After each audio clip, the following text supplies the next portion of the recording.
The half-built pool still reeked of fresh concrete, but the real horror lay beneath it. A man in a tan utility jacket stepped forward and pinned a badge to his chest. Pamela Hargrove, you are under arrest for violating the Endangered Species Act. This is private property. You can't do this. I have an easement. Behind him, USFWS agents fanned out past the construction debris, dead bats crunching under their boots. The cave you capped is a federally protected bat sanctuary, and I am the federal officer in charge of it.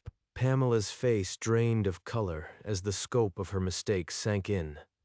The bats she'd trapped were a federally endangered species, but how did a suburban HOA chair end up facing federal charges? 3 months earlier, Joshua Cole walked his 90 acres, unaware of the coming storm. The bats were his life's work, and he'd protect them at any cost. His 90 acres held a karst cave home to 1,000 gray bats, a federally protected maternity colony. Every evening, he logged their emergence count, knowing each bat was a victory against extinction. The permit on the wall wasn't just paper.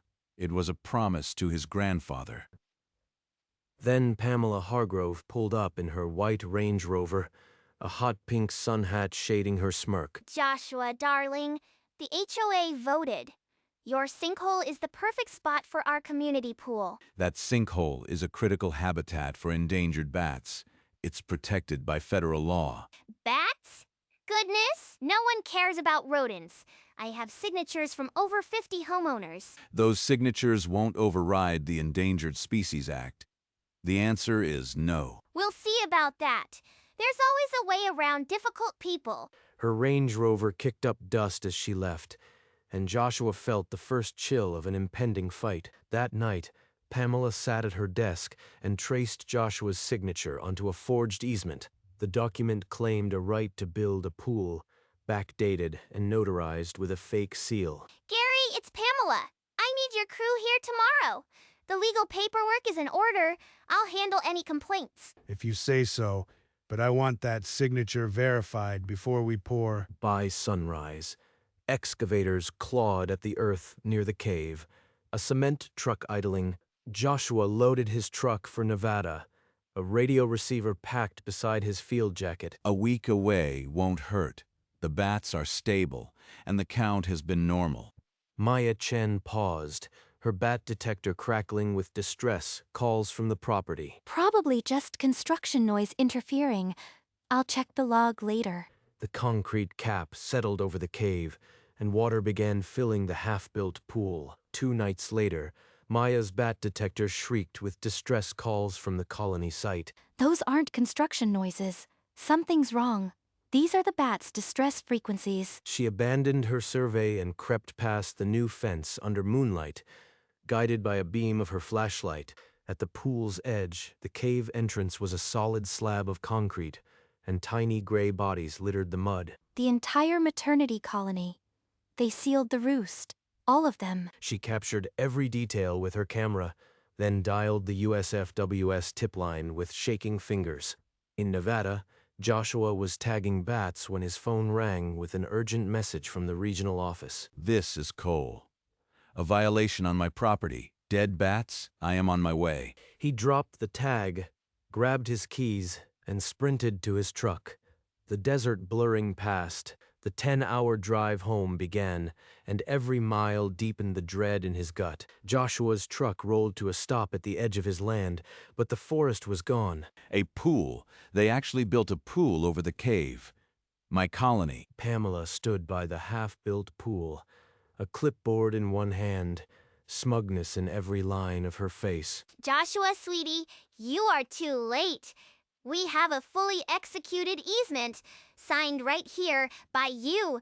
That's not my signature, Pamela. You forged it. I never agreed to this. Prove it.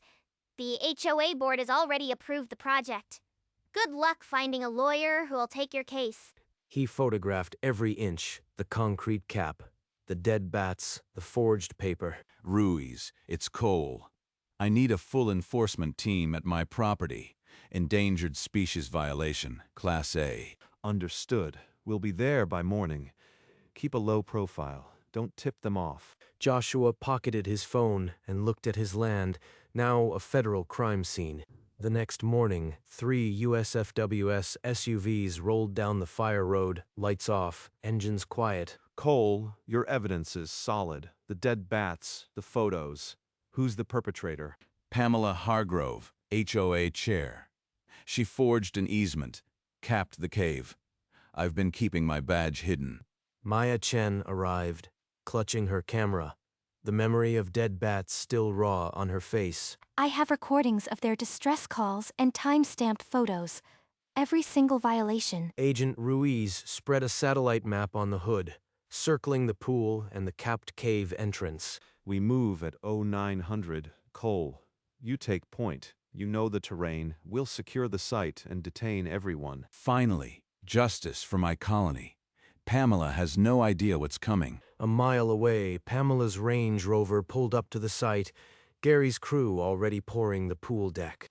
Gary, make sure the filtration system is top tier. I want this pool ready for the board's inauguration. At exactly 9, Joshua Cole led the enforcement team through the trees, his badge pinned to his tan jacket for the first time in months. Back for another tantrum? I hope you brought a better argument this time. I brought my badge, Joshua Cole, USFWS Special Agent. You are under arrest for violating the Endangered Species Act. Pamela's smirk froze, then crumbled.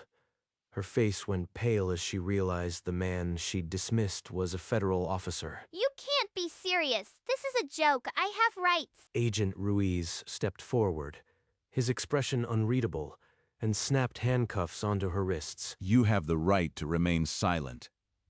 Anything you say can and will be used against you in a federal court. Across the site, Gary Tucker lowered his clipboard, his face a mask of disbelief as an agent approached him. I didn't sign up for this.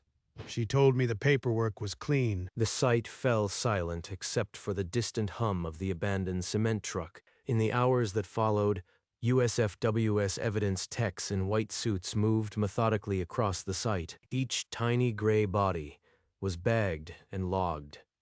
347 dead bats, the entire maternity colony. In Pamela's vehicle, they found the forged easement, its ink barely dry, the signature a clumsy tracing. Pamela Hargrove, you are charged with Class A misdemeanors and felony Lacey Act violations. Each bat counts as a separate take. This is absurd. Gary poured the concrete, not me. The HOA board signed off on it.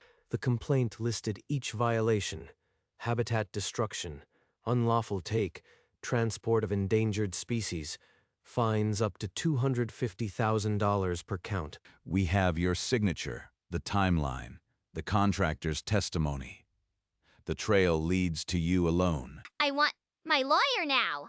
I am not saying another word without counsel. Agent Ruiz filed the handwriting analysis, confirming forgery, the final piece in an airtight case. Ruiz's report was the nail in her coffin. Now, the courts would decide her fate. Within days, 3 universities filed civil suits claiming irreparable damage to their bat research. The loss of this genetically unique colony sets back conservation efforts by decades, the lead researcher stated. The neighborhood HOA board called an emergency session. Pamela's name was no longer an asset. One after another, board members resigned, leaving the HOA inoperative and shamed. At the federal courthouse, Joshua Cole sat in the witness chair, his voice steady but edged with grief. This colony was the largest documented maternity roost in the state. Its destruction is catastrophic. The prosecution argued flight risk, pointing to the maximum penalties Pamela faced. The judge denied bail. She would remain in custody until trial. Pamela was escorted from the courtroom, her platinum hair disheveled, her eyes fixed on the floor. The colony is gone, but the law will speak for those bats. It has to. In a pretrial hearing, Pamela's lawyer moved to suppress the forged easement, calling it inflammatory and unverified. The judge rejected the motion, stating the document was the heart of the fraud and would be admitted. Meanwhile, a genetic report from the university confirmed the colony held alleles found nowhere else in the species. The report called the colony's destruction an extinction-level loss for local conservation. The U.S. Attorney is offering a deal. Plead guilty to 2 counts, pay $250,000, and serve 18 months. 18 months? For some bats? I'd rather take my chances with a jury. I know people. The plea rejection triggered a firm trial date. No more delays. She still thinks this is about money and influence. The law doesn't care about her country club. In 6 weeks, a jury would hear every detail of the colony's demise and who was responsible. It won't bring back my bats, but it will make sure no one forgets what happened here. The trial opened on a crisp October morning. Television vans crowded the courthouse steps. The prosecution laid out a damning timeline. The forged easement, the capped cave, the 347 dead bats. No mercy in the details. I thought it was construction noise, but when I saw the bodies, I knew it was a massacre. The easement signature was a clear forgery, matched to known samples from Miss Hargrove. Pamela's defense argued she relied on legal advice, but the document expert dismantled that claim in minutes. Then Joshua Cole took the stand, his voice even, but each word a hammer. Those bats were a keystone species. She exterminated them for a swimming pool. Photos of the dead bats were passed among the jury. Several jurors looked away, anger flickering. After days of testimony, the prosecution rested. The defense could offer only character witnesses who knew nothing of the bats. The judge charged the jury. They filed out, their faces unreadable. After only 2 hours, the jury filed back into the courtroom. The foreperson's voice was steady, guilty on every count. Pamela's mouth opened, but no sound came out. The verdict landed like a physical blow. She finally understood that the law wasn't a country club. At sentencing, the judge was unequivocal. The maximum penalty is commensurate with the loss. 18 months, $500,000. The courtroom order also mandated pool demolition and cave restoration at the defendant's expense within 90 days. 347 bats. The price of their lives was finally being accounted for. Marshals handcuffed Pamela. Her platinum hair fell limply as she was led away, tears streaming. The gallery remained silent. Then a slow, reverent applause began from the conservation researchers. It wouldn't cure the ache, but it was a start. The cave would breathe again. Demolition day arrived with a wrecking ball swinging through the half-built pool. Then the concrete cap was lifted, and the cave mouth yawned open for the first time in months. Us FWS agents supervised the restoration, and Maya stood beside Joshua, her camera lowered. It's like the earth is exhaling. The bats will find their way back. Within weeks, a bat-friendly gate was installed over the entrance, its bars spaced for tiny wings. Months later, at dusk, the first hesitant bats flickered out into the violet sky. They was coming home. The cave was alive again. Joshua, look at that. The colony will survive because of you. News outlets called him the Bat Guardian, the biologist who used the law to protect the voiceless. The pool was gone, the sinkhole a verdant wetland again, and the bats a promise kept. 6 months later, the USFWS director pinned a commendation to Joshua's chest, cameras flashing. For a moment, he felt the weight of his grandfather's pride. The bats were safe. That same week, Maya Chen defended her thesis on the colony's recovery, her voice steady and triumphant. The data proves that even a small remnant can rebuild a population. The bats are reclaiming their home. A scholarship fund named after the bats was established at the university, ensuring their legacy would endure. Joshua stood on his porch at dusk, the sky alive with familiar shadows. His grandfather's land was whole again, and the bats claimed the sky as they always had. From above, the sinkhole was a healed scar, a wetland breathing life into the night. And every night at dusk, the colony emerged, a living testament to a promise kept. The law had spoken.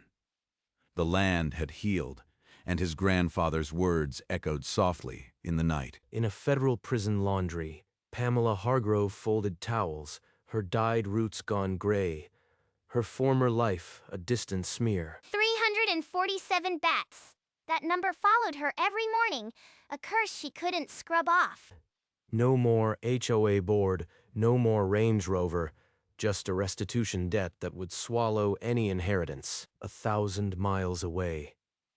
Joshua Cole stood in his silent cabin, a framed photograph in his hands. His grandfather, William Cole, a young researcher with a bayonet in hand. The year he bought the land, He had never met the man, but the words in the deed were seared into his soul. through the window, bats flickered against a crimson sunset, the colony's numbers climbing each season. Joshua stepped onto the porch, the cool air alive with the flutter of tiny wings. He knew the law hadn't resurrected the dead, but it had ensured no one would forget why they mattered. Sometimes the best defense is knowing the law better than those who try to break it. The sign on the gate read, Cole Bat Sanctuary, protected by USFWS. Joshua traced the letters with his finger, remembering the day he first discovered the cave. Joshua, I've been asked to lead the bat monitoring program. Will you stay on as an advisor? I'll do more than advise. I am drafting a county-wide ordinance to protect karst habitats. At the next town council meeting, Joshua stood before a silent crowd, the forged easement displayed as a cautionary relic. This ordinance isn't about punishment. It's about making sure no one ever has to choose between a pool and a species again. The ordinance passed unanimously. He knew the bats couldn't vote, but tonight they had a voice. In a prison cell, Pamela watched the news coverage on a small television, her jaw tight. He used my own mistake to change the law. The man I called a deadbeat. And every night, the bats swirled above the cave, writing their own future in the darkening sky. A week later, a glossy brochure arrived at Joshua's cabin. A developer proposed a bat-friendly eco-resort on the property's edge. They wanted to use his sanctuary as a selling point, promising a research center and jobs. Joshua, the land is yours, but a visitor center could educate thousands. It's a tough call. Every time I've trusted a developer, my land got a pool. How do I know this isn't another trick? The next day, the developer came in person, a smooth talker with blueprints and a checkbook. I am listening. But if you think you can pave over this cave, you are in for a surprise. Alone in his truck, Joshua weighed the promise of funding against the dread of another betrayal. If he said yes, would he be protecting the bats or selling them out? There was no clean answer. That night, the bats emerged as always, indifferent to human dilemmas, and Joshua made his choice. He drafted a counter-proposal. No construction within a mile, a trust fund for the bats, and his veto on any plan. The developer balked at the restrictions, but the threat of a federal lawsuit was a sharper argument than any profit margin. You've backed him into a corner, Joshua.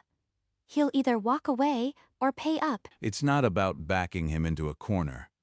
It's about making sure the bats never pay the price for human greed again. 3 days later, the developer's SUV pulled up again, this time with a revised plan that mirrored Joshua's every condition. I see you've learned that my no is backed by a badge. Let's make sure this resort is a sanctuary first. The eco-resort broke ground a mile from the cave, its lights dimmed each night for the bat's emergence. A trust fund seeded by resort profits would finance bat research in perpetuity. He had turned a crime scene into a classroom, a disaster into a legacy. And every night, the bats still swirled, their numbers now a testament to the power of knowing the law. Sometimes the best revenge is simply being the one who writes the rules. 1 year later, the eco-resort opened with a quiet ceremony. No fireworks, just a ribbon cut at dusk. This resort won't exploit the bats.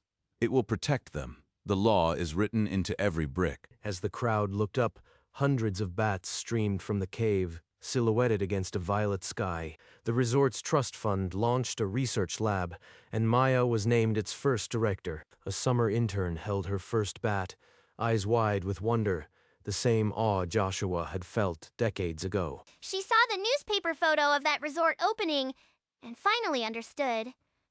He hadn't won out of spite. He'd built a future.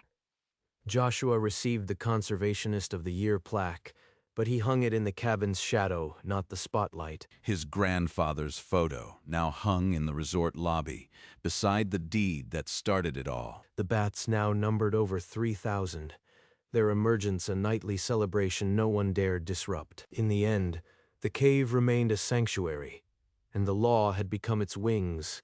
On the anniversary of the demolition, Joshua stood alone at the cave mouth, a single bat cupped in his palm. This one survived the concrete somehow, a relic of what we nearly lost. He opened his hand, and the bat launched into the darkening sky, joining the river of wings above. All the legal battles and paperwork came down to this: a second chance for a species that never asked for anything. His phone buzzed with a news alert. Federal court upholds karst protection ordinance. First case dismissed. Joshua, the ordinance just saved another cave. A developer tried to pull a Pamela, and the county shut them down. That's why we wrote it. Not for revenge, but so no one else has to watch 347 bodies pulled from a pool. Later, he stood on the porch, the night air thick with the flutter of thousands of bats. His grandfather's words were no longer just ink on paper.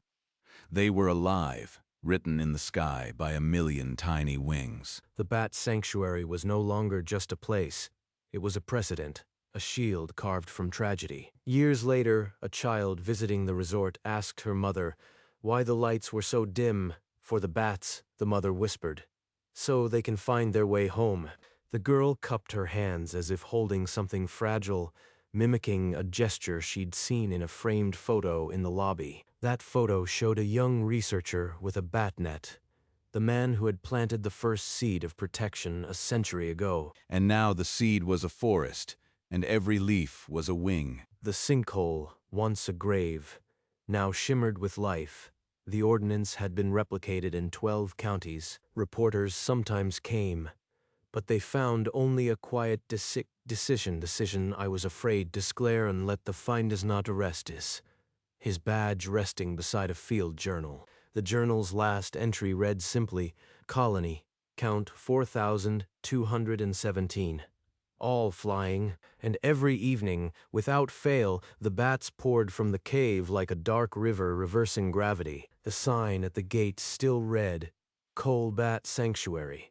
But now it meant something more. It meant that the smallest voice could echo loudest if you knew how to make it heard. The bats now numbered over 5,000, their emergence a nightly river that drew visitors from across the country. The resort's lighting ordinance became a model, adopted by 3 neighboring states. Other caves were protected before concrete could touch them. Joshua walked the cave path each evening, his field journal now more a diary of gratitude than data. Maya had trained a dozen field biologists, each carrying a piece of the colony's story into the world. One autumn, a young woman from the original scholarship arrived, her hands steady as she tagged her first bat. He watched from the ridge, his badge catching the last light. He didn't need to check the count anymore. Pamela Hargrove's prison term ended, but her name was absent from any future HOA board in the county. She saw the sanctuary sign from the highway once, the bats swirling behind it, and kept driving. The sign now read, Coal Bat Sanctuary, home of the gray bat, protected by law, cherished by all. And every night, the sky filled with wings, proving that justice, once spoken, could take flight.